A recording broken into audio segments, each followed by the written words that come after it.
Assalamualaikum warahmatullahi wabarakatuh. Kami mahasiswa dari SMA Negeri 1 Gading Rejo, Kabupaten Pringsewu, Provinsi Lampung, jurusan Ilmu Pengetahuan Sosial, mata pelajaran Sosiologi semester 6. Video ini dibuat untuk menyelesaikan tugas akhir mata pelajaran Sosiologi, bab kearifan lokal dan pemberdayaan komunitas dengan guru pengampu Bapak Farhan Hadid, Sarjana Pendidikan. Sebelum kami memulai video pembahasan, izinkan kami memperkenalkan diri terlebih dahulu. Yang pertama ada Pranazar Rivaldo dengan NIS 11897 dan Yoja Arum Pangesti dengan NIS 11922. Lalu di sini terdapat guru pembimbing kami yaitu Bapak Farhan Hadid, Sarjana Pendidikan. Baik, kami langsung masuk ke video pembahasan dengan judul Pemberdayaan Masyarakat Lokal UMKM Aneka Kripik dalam Upaya Pengembangan Usaha serta Pemberdayaan Masyarakat.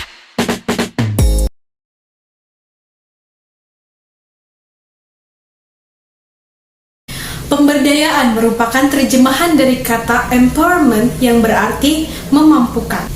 Sedangkan dalam KBBI, pemberdayaan berasal dari kata daya yang memiliki 3 makna, yaitu yang pertama, kemampuan untuk bertindak, yang kedua, kekuatan yang menyebabkan sesuatu bergerak, dan yang ketiga adalah akal, upaya, dan ikhtiar.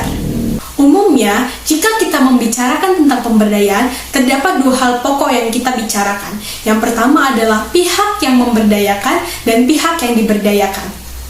Pemberdayaan tentunya sudah tidak asing lagi di telinga kita, karena sejatinya pemberdayaan bertujuan untuk meningkatkan kesejahteraan masyarakat, seperti meningkatkan kesejahteraan masyarakat dalam upaya UMKM. UMKM berperan dalam meningkatkan pertumbuhan ekonomi masyarakat Indonesia melalui terserapnya tenaga kerja, seperti UMKM milik Bapak Muhadi yang berada di Dusun Cidadi, Desa Cipadan, Kecamatan Gedong Tataan, Kabupaten Pesawaran. Usaha aneka keripik panda alami milik sepasang suami istri yang berada di Dusun Cidadi, Desa Cipadang, Kecamatan Gedong Tataan, Kabupaten Pesawaran, Provinsi Lampung, milik Bapak Muhadi 54 tahun dan sang istri Ibu Kasmini 53 tahun. Usaha ini sudah berdiri sejak tahun 1997 dan mulai aktif beroperasi pada tahun 1998. Bapak Muhadi mengaku, awal mula ia mendirikan usaha ini adalah karena adanya krisis moneter yang mengakibatkan kesulitan ekonomi di rumah tangganya.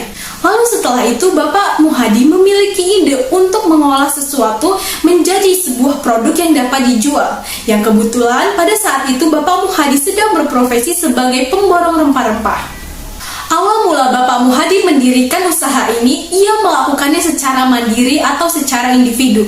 Ia mendapatkan segala kemampuannya dari mulai mengupas buah, menyerut hingga menggoreng secara otodidak. Setelah Bapak Muhadi berhasil mengembangkan kemampuannya dan merasa percaya diri atas produk yang dihasilkan, lalu Bapak Muhadi mulai memasarkan produknya. Dan lambat laun, masyarakat setempat mulai menyukai produk dari Bapak Muhadi. Lambat laun waktu berjalan, pesanan yang masuk ke Bapak Muhadi semakin bertambah banyak. Akhirnya Bapak Muhadi memutuskan untuk merekrut karyawan. Awal mula, Bapak Muhadi merekrut karyawan dari keluarga terdekatnya sendiri. Namun, lama-kelamaan, Bapak Muhadi merekrut masyarakat sekitar. Setelah merekrut karyawan, tentunya Bapak Muhadi akan melakukan pemberdayaan. Di sini peneliti akan menjelaskan siklus berjalan dengan maksimal atau tidak dalam usaha yang dijalankan Bapak Muhadi. Siklus pemberdayaan komunitas. Yang pertama adalah keinginan untuk berubah. Dari hasil wawancara peneliti di lapangan, dapat disimpulkan bahwa karyawan Bapak Muhadi sudah memiliki keinginan untuk berubah pada dirinya. Hal ini dibuktikan dengan pola pikir karyawan yang banyak memikirkan bahwa lebih baik mereka bekerja dan mendapatkan penghasilan daripada harus menganggur di rumah. Hitung-hitung untuk menambah penghasilan keluarganya. Siklus yang kedua, melepaskan halangan-halangan. Dari hasil wawancara dan penelitian peneliti di lapangan, dapat disimpulkan bahwa karyawan Bapak Muhadi sudah melepaskan halangan pada dirinya sendiri. Hal ini dibuktikan dengan hasil wawancara yang telah kami lakukan kepada salah satu karyawan yang bernama Ibu Mariati. Ibu Mariati mengaku awal mula ia bekerja merasa merasa kesulitan dalam melakukan tugasnya. Namun, dari hasil bimbingan dan pelatihan yang dilakukan, akhirnya Ibu Mariati mampu melepaskan halangan dirinya dan sekarang sudah mengemban tanggung jawabnya dengan lebih baik. Siklus yang ketiga, rasa memiliki bertambah. Dari hasil penelitian dan pengamatan peneliti di lapangan, dapat disimpulkan bahwa hubungan yang terjalin antara sesama karyawan Bapak Muhadi terjalin dengan sangat erat. Hal ini dibuktikan dengan salah satu wawancara pada karyawan yang mengatakan bahwa ia memiliki hubungan yang baik sesama karyawan atau dengan pemilik usaha, which is Bapak Muhadi dan sang istri. Siklus yang keempat, mengembangkan peran dan batas tanggung jawab.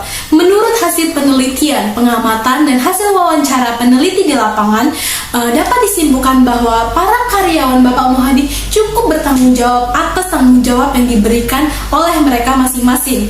Hal ini dibuktikan mereka mampu bekerja dengan sangat sungguh-sungguh dan mampu belajar mengasah kemampuannya untuk menjadi lebih baik lagi. Siklus yang kelima, pencapaian hasil dan target yang lebih besar. Dari hasil wawancara dan pengamatan peneliti di lapangan, dapat disimpulkan bahwa terjadi peningkatan yang signifikan, baik dari eksistensi usahanya sendiri maupun dari kemampuan para karyawannya. Para karyawan mengaku, skill dan kemampuan yang mereka miliki sudah semakin terasa dan sudah semakin mengembang. Hal ini tentunya berimbas baik kepada hasil produksi yang akan dihasilkan. Siklus yang keenam, perubahan perilaku dan kesan terhadap dirinya. Dari hasil wawancara yang telah peneliti lakukan di lapangan, dapat disimpulkan bahwa para karyawan sudah memiliki kesan dan perubahan sikap terhadap dirinya sendiri. Hal ini dibuktikan dengan wawancara yang kami lakukan terhadap Ibu Mariati. Beliau mengaku sudah memiliki perubahan kegiatan dalam dirinya, yang tadinya hanya berdiam diri di rumah mengurus rumah tangganya. Sekarang beliau sudah memiliki pekerjaan, dan tentunya hasil dari kerja yang Ibu Mariati lakukan dapat membantu memenuhi kebutuhannya sehari-hari. Siklus yang terakhir atau siklus yang ketujuh adalah merasa tertantang untuk upaya yang lebih besar. Dari hasil penelitian dan wawancara peneliti di lapangan, dapat disimpulkan bahwa mayoritas karyawan Bapak Muhadi mengaku merasa tertantang untuk membuka usaha seperti Bapak Muhadi. Namun karena beberapa faktor, salah satunya adalah faktor modal dan faktor usia, mereka mengurungkan niatnya untuk membuka usaha yang sama. Namun sejauh ini dapat disimpulkan bahwa mereka merasa tertantang untuk membuka usaha yang sama untuk mendapatkan hasil yang lebih besar. Strategi pemberdayaan terdapat 5 bagian, yaitu strategi pemberdayaan 1, pemukiman. Pemukiman bertujuan untuk menciptakan suasana atau iklim yang memungkinkan potensi masyarakat berkembang secara optimal, seperti usaha keripik panda alami milik Bapak Muhadi mampu melakukan pemukiman terhadap masyarakat dengan meyakinkan para karyawan untuk bergabung dengan usahanya. Strategi pemberdayaan 2, penguatan. Penguatan bertujuan memperkuat pengetahuan dan kemampuan yang dimiliki masyarakat dalam memecahkan masalah dan memenuhi kebutuhannya. Sebelum melakukan penguatan terhadap masyarakat, Bapak Muhadi terlebih dahulu melakukan penguatan terhadap dirinya dengan memecahkan masalah yang dihadapi, seperti beliau memecahkan masalah ekonomi keluarganya yang pada saat itu sedang mengalami kesulitan masa krisis moneter. Strategi pemberdayaan 3, perlindungan. Perlindungan bertujuan untuk melindungi masyarakat, terutama kelompok lemah, agar tidak tertindas oleh kelompok kuat. Pemberdayaan harus diarahkan pada penghapusan segala jenis diskriminasi dan dominasi yang tidak menguntungkan menurut Bapak Muhadi dalam dunia pekerjaan. Pasti ada saja persaingan antar karyawan yang menyebabkan ketidaknyamanan antar salah satu atau bahkan keduanya. Namun Bapak Muhadi menasihatinya dengan nasihat-nasihat bahwasanya yang mereka datang untuk mencari pekerjaan, bukan untuk bersaing atau menjatuhkan satu sama lain. Strategi pemberdayaan 4, penyokkongan. Penyokkongan bertujuan memberikan bimbingan dan dukungan agar masyarakat mampu menjalankan peran kehidupannya.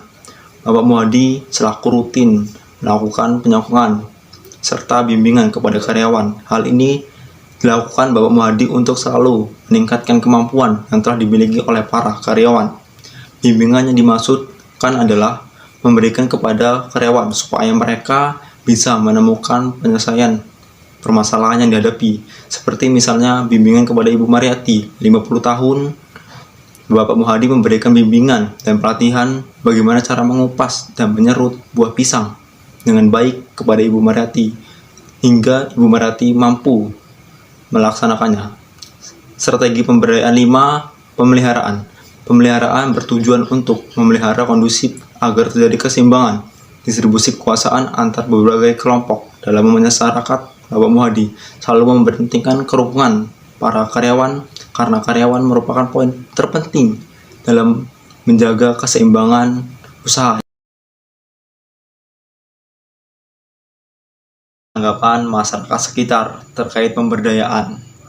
Menurut informan Bapak Dani Sopian, dengan adanya pabrik panda alami milik Bapak Muhadi merupakan lapangan pekerjaan bagi masyarakat sekitar.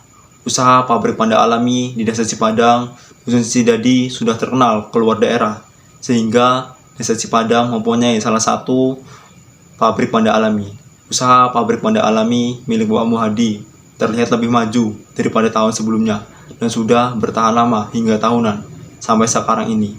Dengan adanya pabrik panda alami, saya merasa terbantu. Misalnya jika keluarga saya ingin memakan cemilan, bisa mendapatkan dari Bapak Muhadi. Beliau mengatakan pabrik panda alami mengalami keredupan usaha karena terjadi COVID-19. Maka dari itu merosotnya permintaan produksi.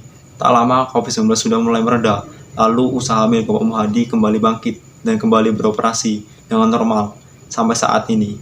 Dan Bapak Muhadi dan Ibu Kasmini terkenal lebih baik oleh masyarakat sekitar. Kesimpulannya, dengan adanya motivasi dan pelatihan menunjukkan bahwa terdapat penguatan kapasitas pada pelaku UMKM sehingga dapat mengembangkan usaha dan dapat meningkatkan pendapatan masyarakat setempat. Usaha aneka keripik panda alami milik Bapak Muhadi merupakan salah satu contoh usaha perumahan yang mampu membuka lapangan pekerjaan bagi masyarakat setempat.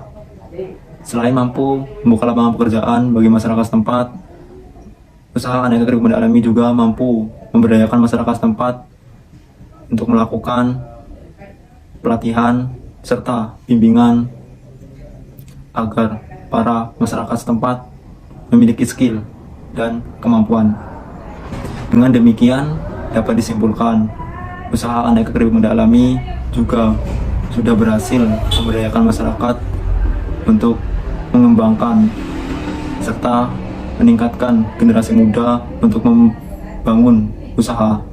Usaha aneka keripik panda alami juga sudah mampu mengurangi pengangguran pada masyarakat sekitar dan sudah terbukti cukup banyak karyawan yang sudah bekerja di pabrik keripik panda alami Bapak Muhadi.